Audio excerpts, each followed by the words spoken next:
Okay, well, I'm here today with Titus Agbara. Welcome, Titus. Thank you very much, Beth. Titus is an incredible landscape and portrait artist, and people watching have probably seen you on Sky Portrait and Landscape Artist of the Year. Yeah.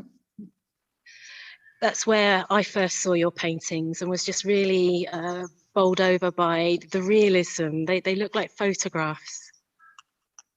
Okay. Yeah. They are like photograph, but actually not real in terms of when you're talking about the different art paintings in terms of realism, impressionism, surrealism. I think they are not really like photograph, but a little bit of impressionist approach with a tendency of realistic touch also, but they're very rough and thick in pastel. Mm-hmm. So say a bit more about how you describe your art. Perhaps it's coming from me. I don't have the talent to transfer what I see around me onto canvas. So I look at for example, your piece called At Peace Floats on the Water. And to me, it looks very realistic. How would you describe your style? Oh, I think the art historian and writer gets a lot to define my own self, but me as an artist, this is where I'm coming from. And yeah, when I look at landscapes or when I look at my art, I think it's just something that comes out within me. I've stick to the use of palette knife in all my paintings. It's not the usual normal brush approach that a lot of artists use. And I'm just trying to create a niche for myself and an identity for my art piece. Mm. So actually, yeah, naturally, let me say, originally where I come from Africa, from Nigeria, my tribes, we used to carry the cutlass, the knife around anywhere we go. Mm. So that was history way back. But as I grew up as an artist and I got to find myself with the use of palette knife also, I think it's a relationship between my past tradition and my present way of expressing myself artistically. Yeah. And also, yeah. So did you say a bit more about that tradition in Nigeria with the knife? It sounds it's really influenced the work you're doing now.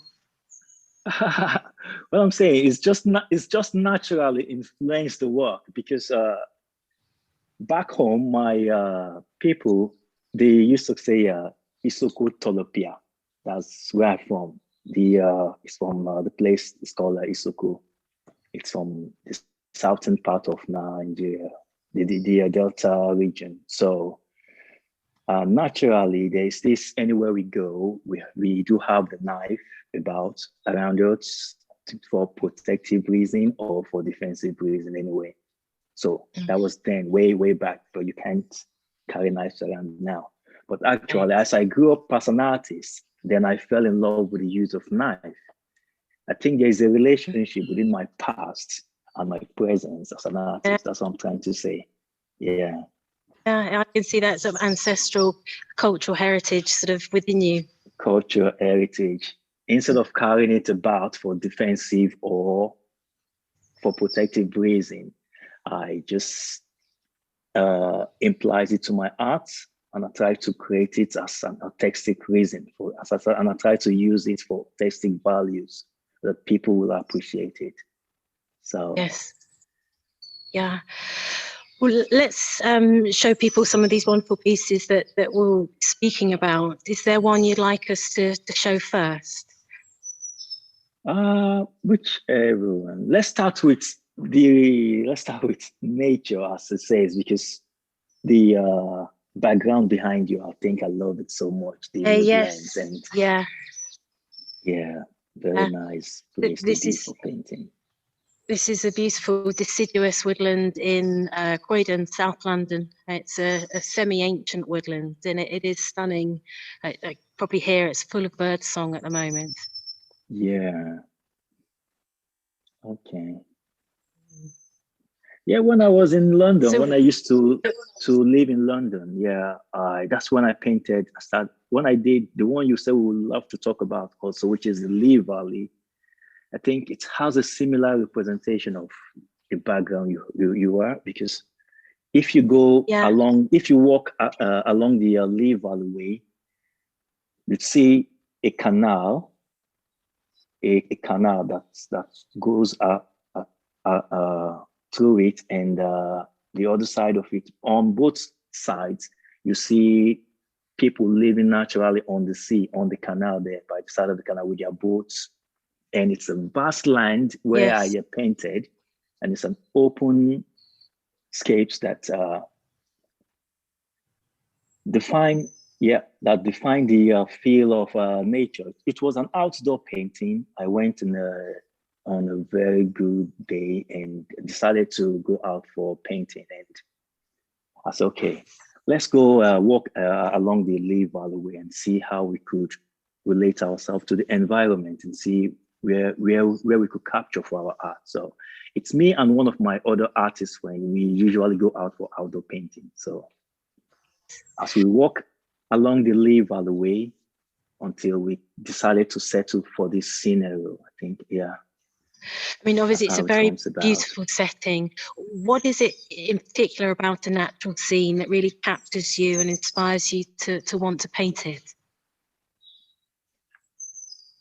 Yeah, I would say artists has their own call to natural existence when they want to express themselves. For me myself, I would say I've been in love with natural things, natural environment. Where I originally come from, like I said, it's all flows with greens and woodlands and nice topography that you would like to relax yourself and have a feel of nature after the whole hustling and bustling for the day. Mm. So I just fell in love with landscape because it's been my original place of birth, and I've grown up with it, and I love the woodlands, and it's a kind of inspiring and relaxation mood whenever I got so busy and with life, and I just want to go out from the hustling and bustling of the city environment. A lot of your paintings are scenes of rural life in Nigeria. Are these Yes. memories from, are these the scenes that you would have seen? Yeah, like if I want to define my the way I go about my art and the way I go about starting my before I end up making up a painting, it's like, yeah, I cons I do travel a lot, and I do watch televisions a lot, and whenever I see any beautiful scene, I would like to go there myself and have a feel of the environment. Oh, I think that place would be a beautiful site to paint or something nice. Let me go and see where's that. Then I'll go on an exploration and I'll visit the place. I'll look around. I'll go with my cameras. I'll take some candid shots, things, happenstance, and stuff like that. So, like I would say, oh, this will make a very good painting. Scene like this, or actions, or people's activities like this cannot come by again. So sometimes I go with my camera, I took some photo shots, and back to my studio, I reorganize it to the way that suits my artistic Mm. expression. Mm. It's fascinating to hear that process of something resonating in you and sort of bringing that back to the studio and representing it in a way not necessarily as you've seen it, but that feels meaningful for you. I really love this piece, Okay. the connection between these herders and the animals, and wondered if this was part of a community that you grew up with or you were familiar with. Yes, it's part of the community I'm familiar with.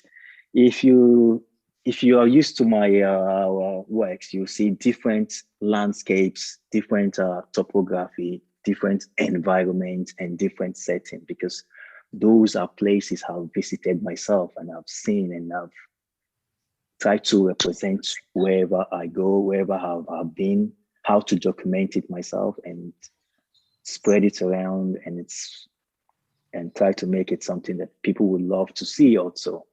So in this, the Last Supper I was particularly making reference to the goats, to the rams they're selling. It's a ram market, and during the Muslim festival, this image was gotten somewhere in the northern part of Nigeria, Right. where I was serving at about 2000, early 2000, yeah.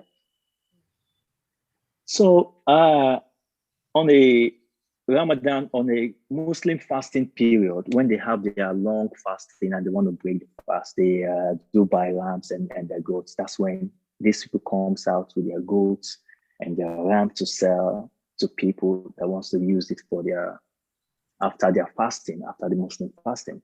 So I tied to the Last Supper because I got some connection with the goats. They are just there.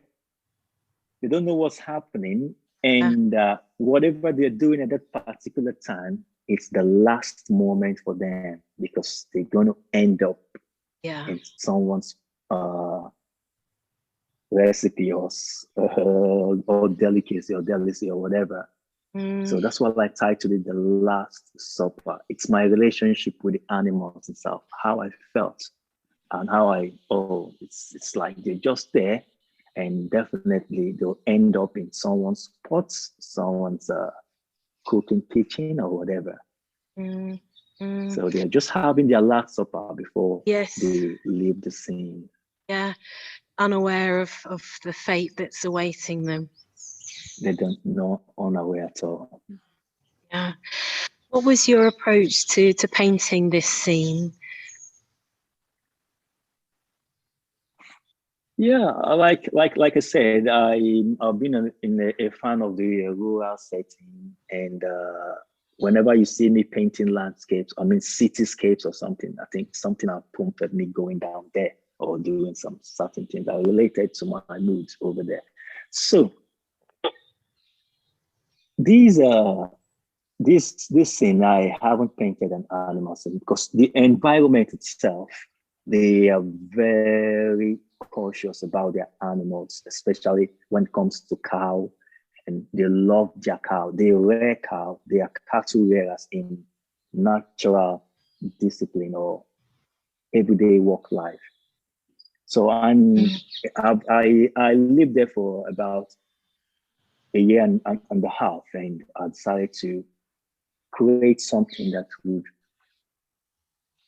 serve as my connection with the environment, or document something that would serve as a piece that I was there, have seen them, have interacted with them, have come to see how people in some other place of the world live their life in. But to be frankly speaking, these people are contentment with what they have.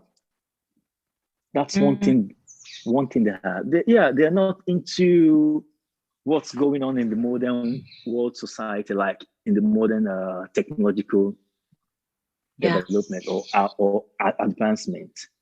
What I see in them is the contentment spirit they display in their everyday lives and happenstances, and they are okay with it. They are satisfied with it. They love the way the way they could relate to natural things around. And that is one of my aspects of being there as an artist, going to see what's about in some other place of the world and going to see how they relate with their natural existence and life within them. So this is, I see that the culture deeply connected with animals still and the natural landscape, something that many of us in the West have now lost, but somehow think we have a better life or a better culture. Yeah, relating this to the Western world or what's going up now in the developed world, and naturally from the creation of the world, it's all about some natural environment. You got the sea, you got the land, you got the woodland, you got the beautiful things that has to do with forests, and that is where we originated from. That's where we start from. And after going to the city life, or too much stress of hustling and bustling, sometimes we just have to fall back to these places to rejuvenate our soul, body, and mind and spirit. So there's this connection sometimes I'll urge everyone to have within the natural environment and also away from the city life. The Last Supper captures the connection with the animals, but also the community of herders, the farmers, coming together to exchange and to share. Is something else that we lose in cities, not just the contact with the natural world, but also sense of being part of a community, that shared experience, shared culture, the knowledge being. Okay. Yeah. When I was growing up as a little child from Nigeria, where I come from, and you see, there is this natural activities that you have to within what we call like farm animals and those little home animals. We got dogs, we got pets, there's cats around, and we do have some farm animals like chicken, turkey, and hen, even some pigs, just around the neighborhood, and we do breed them ourselves. And sometimes those noise you hear from these animals are really, really fascinating. Early in the morning, you have the cock crow, cuckoo. It's break time and stuff. And I think recently someone was asking me, why couldn't we have some like hen chickens around us living in our neighborhood? I said, I have no idea, but we have to do with the council and what the government dictates. And if they would allow it, then we have to make a proper share so that they won't fly away and mess up other people's environment. But the basic things, it's going away from the city life and somewhere rural, somewhere spacious where you could enjoy the natural world itself. I think it's a healing soul to the body, mind, and soul. Beautiful. Titus, who have been your influences in becoming an artist, in developing your style? Okay, I'll start with my family lineage. My dad, it's a technician. He's good in technical drawings, lines, and stuff like that. Yeah. So way back home in Nigeria, in Africa, but there's not much painter to really influence your family, encouraging you becoming an artist, And however, we had one family friend. He was doing well as an artist. He was his name is Felix Osiemi. He's a very good artist. So I think he's someone that my dad looked at and said, oh, if that artist is doing well there's more potential of becoming an artist, someone that you could live a life becoming an artist. So actually, he didn't want me to become an artist, perhaps was this architecture or anything that has to do with some other technical drawings and stuff like that. So but deep down within me, I love the arts. I love going to anything artsy places or environment to visit, to see the art and to study it. Yeah. I do visit the museums when I was a little boy. Then I took my friends along, and I do go to art shows and stuff like that. Yeah. Then also there's one artist living close to my secondary school where I schooled back home. His name is Seth Ikusika. He also uses palette knife. That was the first artist I saw using knife to paint, because I wasn't painting with as a professional artist. I was still going to After primary school, I went to secondary school. Then I saw him use a knife. So whenever I visited him in his studio, I just lay back and observe him the way he does his things. I'm not that outspoken to be asking too much of questions because I'm just a little bit of an introvert then, and so but I do observe things wherever I go to see things, and when I go back to my home to my studio, then I have to see how I could express myself in my own way. Because if I start asking questions much on that, how do you do that? I think I'll be more of an influential from the other person. So I only watch, observe, then I go home and see how I could manipulate in my own techniques about what I've seen.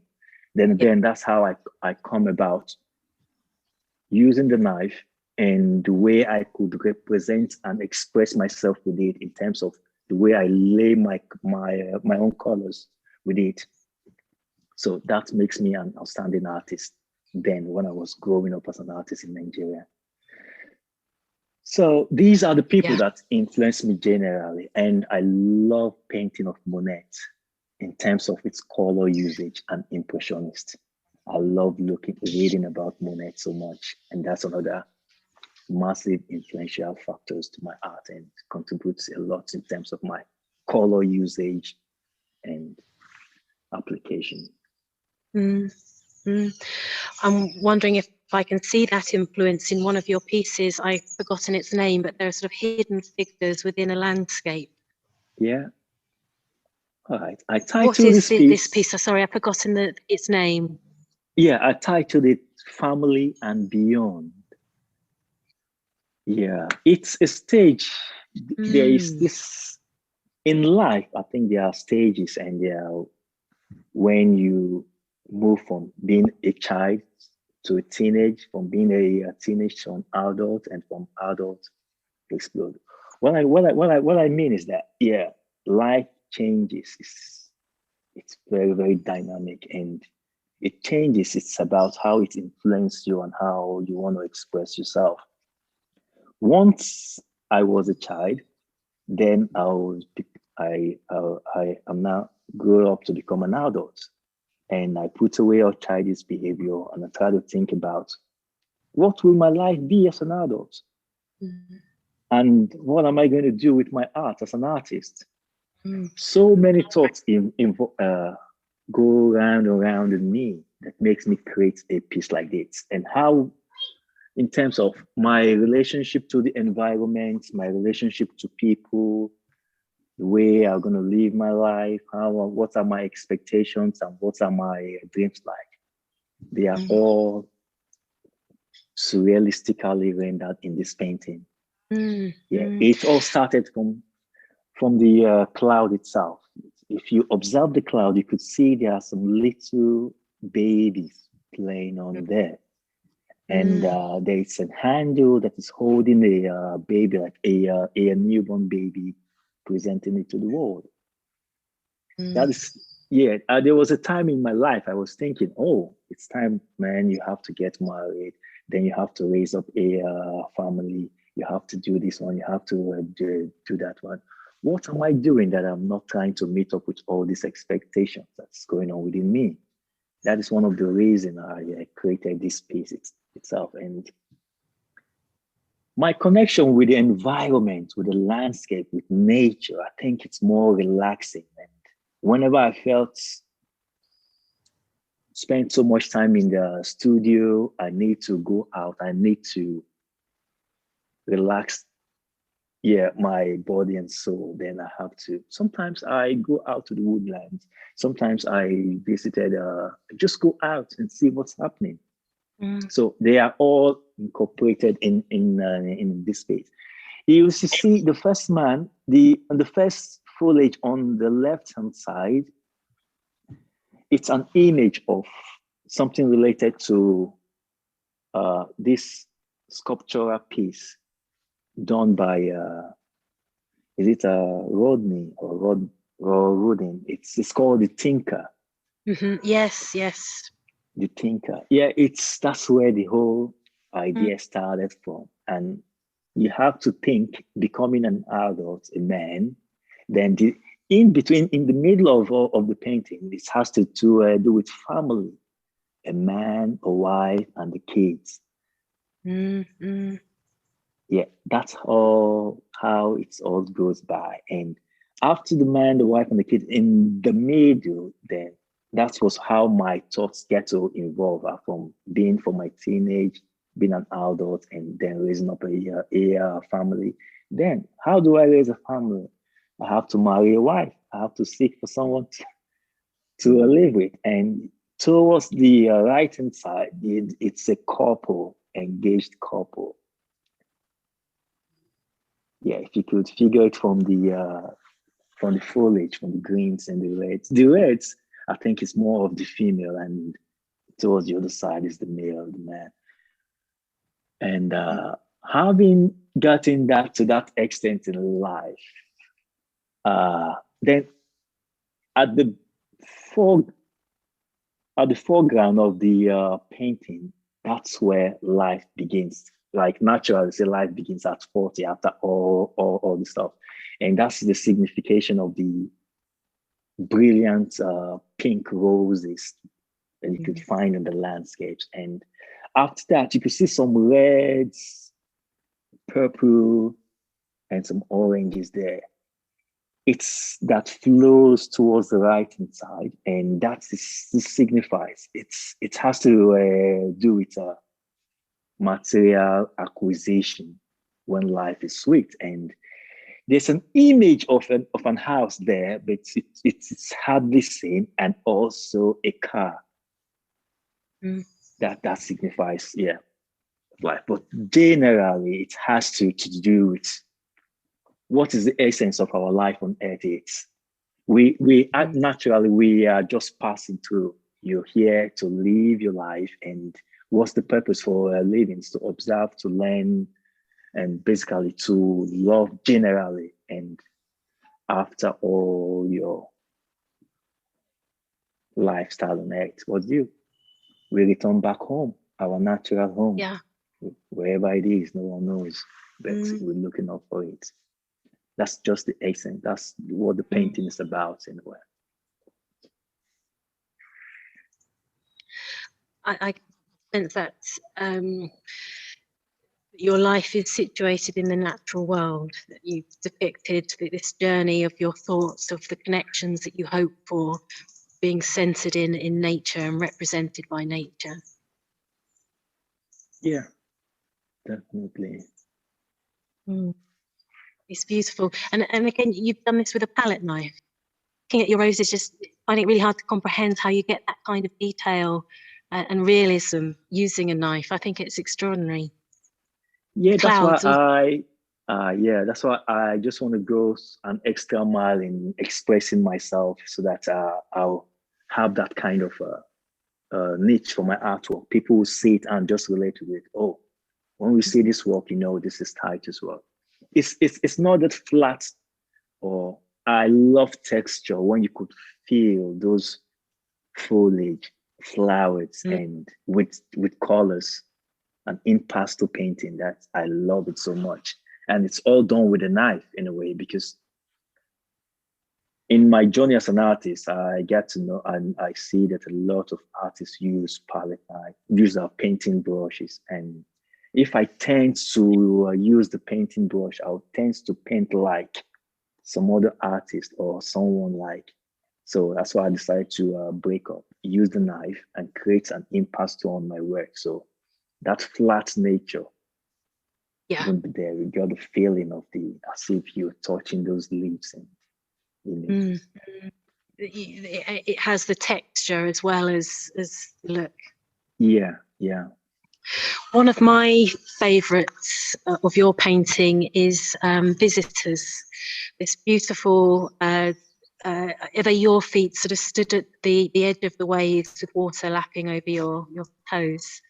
Yes, they are definitely my feet. It's such a stunning picture. There's something so simple, but such a beautiful message behind what you're depicting. Do you want to say a bit about what that picture represents? yeah, there is this particular period, even it's everywhere in the news, in the dailies and stuff. Yeah, that's they are captioning people that do travel all the way, people that are looking for a better environment, safer environment, or looking for a greener pasture in life. They have to migrate all the way from their own region to Europe, from Africa to Europe, and they don't come in a welcome manner, in a way that you have to. They followed a very hard route. Mm. So on this day that I got this inspiration, I was at the seaside in Marksgate. No, Okay, not Marksgate, Kent, somewhere in Margate. Margate. Margate, yeah, I was at Margate. I went to that beautiful harbor there. Mm. Very nice place to be. So I went to the seaside just on my own, just trying to play around. And I was gazing into the sea, and I was looking at those thoughts of people, Africans that have migrated away from their motherland, looking for greener pasture, a place that will be safe for them. Mm. I said, this is the vast ocean that those people risk their life just for survival. And sometimes they couldn't make it. Most of them got drowned, most of them, nobody heard their stories. The few ones we could able to hear about, and they've been rescued. You heard them story. Oh, some of our colleagues have passed away on the way before getting here. Mm. So as I was standing on the seashore, those thoughts flipped through my mind. I said, how can I express my emotions then at that point in time? Mm. So as the wave draw closer to my feet, and so many thoughts were just going with me. I said, people are down there. They couldn't see the seashore. They've ended up their life there. And I think this could be a very good representation, speaking to the world. How are we going to save them before they die? It's a reason why they are fleeing away in that manner, but it's not appropriate when it comes to the way life should be. Mm. But undergoing such a difficult journey, and they are somehow getting to the shore of the land, we have to save them before they die.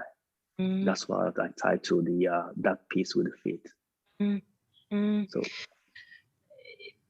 very deep sense for many of us in the UK. The beach is a place of pleasure. It's a place of relaxation and fun. But for so many, it's signals safety at the end of a hard, arduous journey. Danger, risk, fear, and sadly, for many people, sea becoming their grave. yeah, so sad.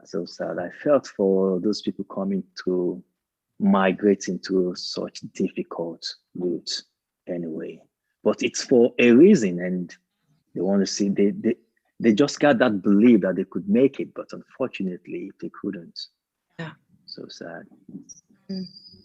Well, it's a beautiful piece. You've really captured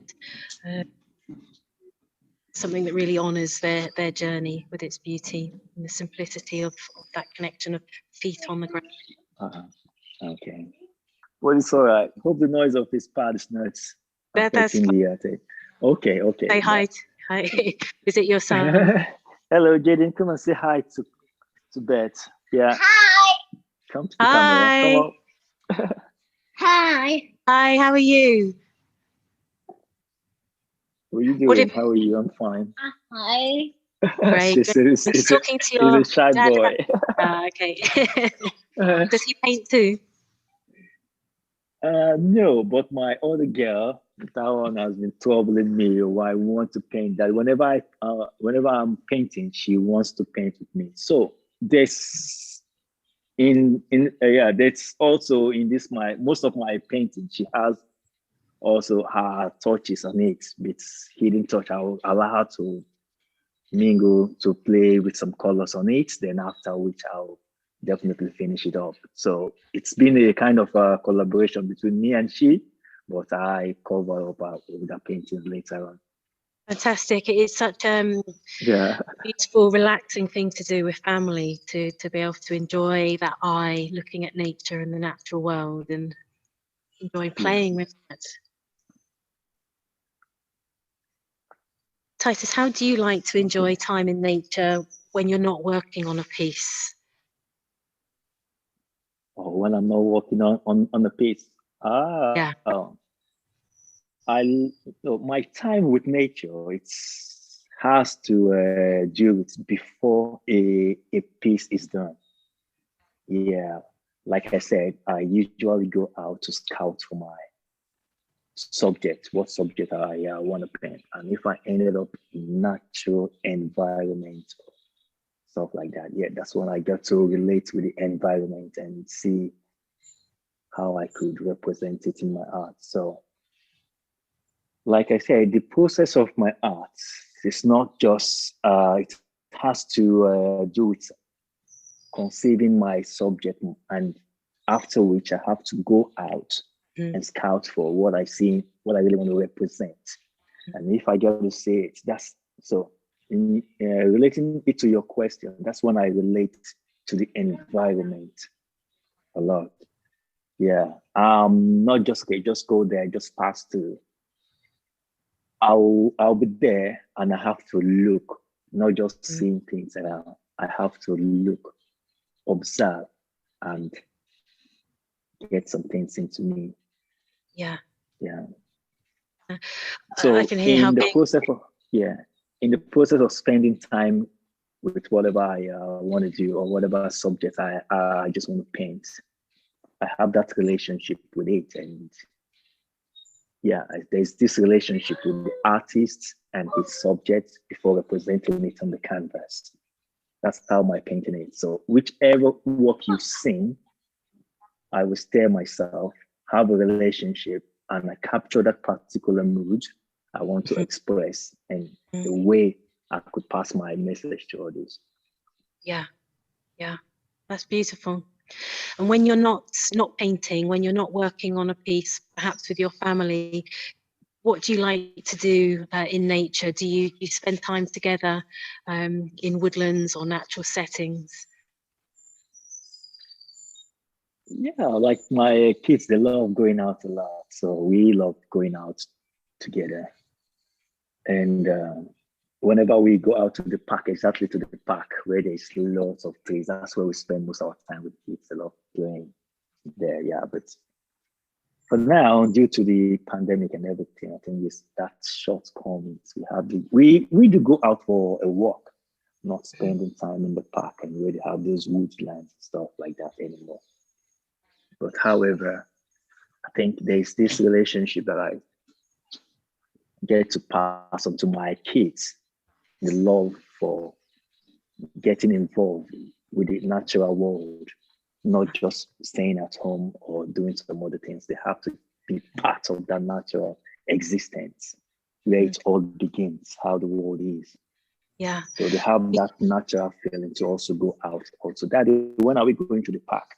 When are we going to this place? When are we going to? I said, okay, we go. Don't worry, we go. I'm sure they must tune to a lot by observing you, observing nature, and just having that almost sort of meditative approach of just taking in what's happening around you. Yeah. And myself, when I'm not free, like I said, in the process of making up any painting, I have to visit the environment. I have to see how I have to relate to the environment in my own way. So, yeah, despite what's going on now, sorry, I'm just chipping this because there's this painting that now that I'm a little bit away from the natural environment, my artwork still possess that natural feeling that sometimes I visit. And the recent piece I'm working on at the moment has to do with some natural environments of people. So in the process of working painting on a daily basis on it, it gives me that relationship, despite I'm not out there, but Yeah. that's memory and belonging that I was once in this environment, and now I'm in my studio creating a particular piece about the environment. Yeah, even in your street scenes, there's a very large depiction of nature and trees. It's probably as prominent as the street or the bus. Okay, yeah, trees, natural habitats, it's something you can do it. You can't do it. Do away with when it comes to relationship with man and its environment. Despite the fact that structures, skyscrapers and buildings are going up now, but that's natural existence. You still have to get that feeling within the environment you're living with. Yeah. I would have loved that I was in my garden, but I don't know how cold it is now because I have very massive tree that goes up in my garden and some trees around, and that's would have been a perfect place to have this discussion as I'm looking at your environment. However, anyway. Yeah, it's so cool. Well, maybe next time. I'd love to see what you've been working on, particularly through the pandemic. Has it been a creative time for you? Yes, it's been a creative time because my last experience before the pandemic was a festival going on within my where I'm living now in Oda. Mm. It's called the Roach Cat Festival. Yeah, and I was there, and I got to see how some other cultural activities different from the one where I'm coming from is, and I love traditional cultures and people's ways of life where they naturally or the origin of their existence. So I was there to observe it, and definitely I'm working on an exhibition coming up in sometimes about that festival. Fantastic. The way they live, the way their mode of dressing, their attires and everything. And that's what I've been working on within the pandemic. So I still have that feeling of that huge crowd of people, of nature in the woodland area, which I went for the festival, and it's still just captivating within me. I can really see that theme in your work of not just capturing the beautiful landscape, but also our human cultural connection to that landscape, how we use these spaces. Yeah. It's brilliant, yeah. Titus, it's been really amazing to speak with you today. It's lovely to hear your insight and that process that goes into your paintings. Oh, thank you very much. If people would like to see more of your work, obviously there's Google, your name is Titus Agbara, but are there other places they can go to? Obviously we're in a pandemic, perhaps physically can't go and see your work, but I know you're exhibited at many galleries and museums. Yeah, but most of them are in private homes and private collections, so it's very hard for someone to go and see them. But I got one piece in the Oldham Gallery. Yeah, but it's not all the time they have it displayed, but sometimes they just bring it out on a display for the particular season and just like that. However, if you want to visit my studio to see those original pieces and how this creative process flows, then you have to message me and give me a call. Then see how we could. What are your details? How should people get in touch with you? Yeah, you contact me through my email on the footerartcycle@yahoo.com. Or you could also write me on my website. Yeah, it's www.titusagbara.wix.com/Titus Agbara. Great. Titus hyphen Agbara. Sorry about it. But however, if you Google my name online, Titus Agbara, you can see most of my details there and how to contact and stuff like that. You can contact me through any social media you find me in, and I'll get back to you definitely. Thanks so much for your time today. It's been really lovely to speak with you. Thanks, Titus. Yeah, thank you very much, Beth. It's lovely to talking to you. Yeah, it's nice.